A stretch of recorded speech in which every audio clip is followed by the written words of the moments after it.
In today's demo, I'm going to be showing you how I like to assess my clients' lash layers to determine how many they have, as well as how to work with them. So first up, I want to put the eye pads on first so that my bottom lashes don't confuse me. We definitely need a contrast of white beneath the lashes so that you can easily identify all the layers. I like to put my eye pads on with the eyes closed, but you can do it with the eyes open if you want. So I'm going to get her all set up. I've already cleansed before doing this.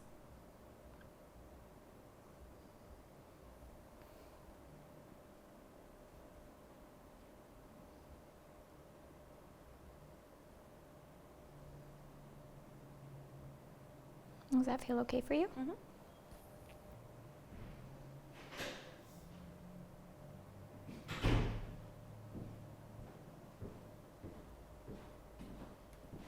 So now that my eye pads are on, I'm going to start assessing the lash layers.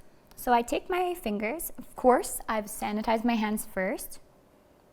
And if you have nails like me, scrub them before you start a service so that there's no buildup under there.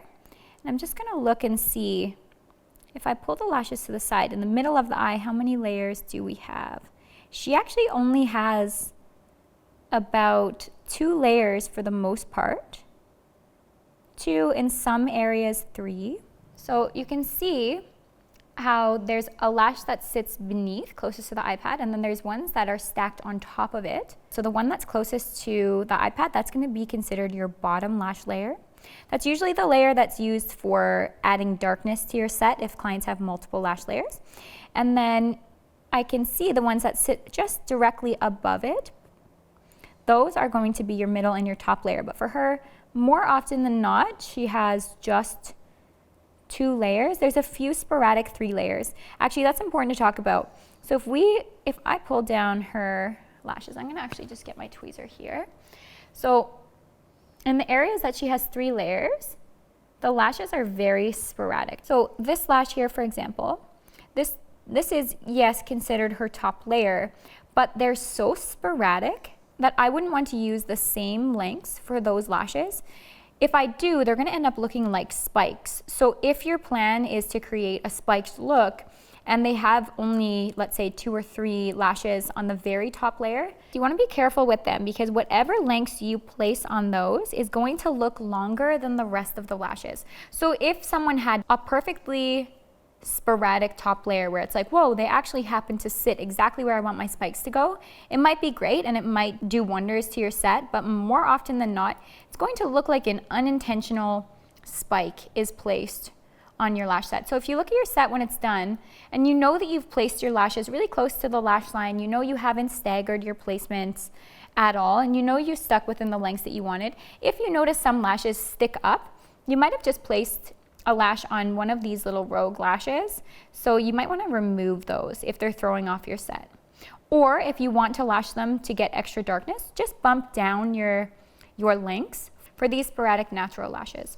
Another thing to talk about layer-wise is usually you will most often notice that the inner corner as well as the very outer corner will have not only finer natural lashes, but also less lash layers. So if you're doing a layered lash map or where your layers are really important to take into consideration when mapping your lash set, you want to be careful and adjust your mapping however needed to suit your aesthetic, while factoring in that there might be only 1 layer on the inner corner and 1 layer on the outer corner. So just really look at your layers first before you map out your set to determine A, how many layers they have, and B, how you're gonna work with them. She has 1 layer on the very inner corner and a very sporadic 1 to 2 layers just after that. In some areas, 3 layers for the middle section and then back down to 2 on the outer corner.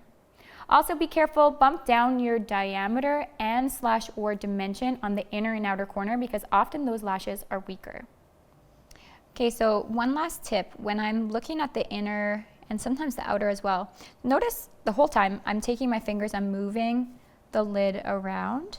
That's helping me move the lashes so that I can see the layers easily.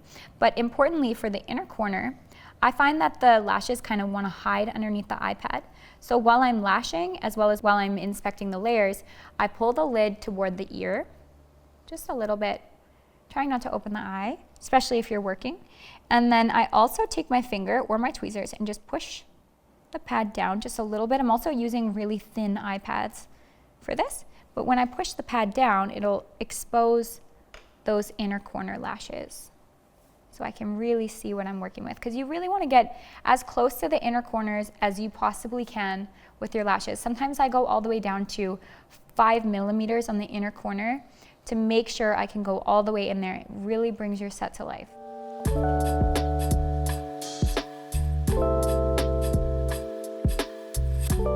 So when you're doing this technique, you're going to take your standard gel pad, you're going to flip it upside down, you're going to sticky side towards you, you're going to just grip the tips of the natural lashes. I like to start on either corner, but if your iPad suits your client's eye shape really well, you can totally pull them all back at a time. But I'm going to just tilt toward the outer corner. I'm going to pull the lashes back without opening the eye, very important. You don't want to pull the eye open because you could end up with chemical burn. And then we've exposed the bottom lash layer. And if you feel like you didn't get enough back, you can come more closer to the middle of the natural lashes and pull back some more.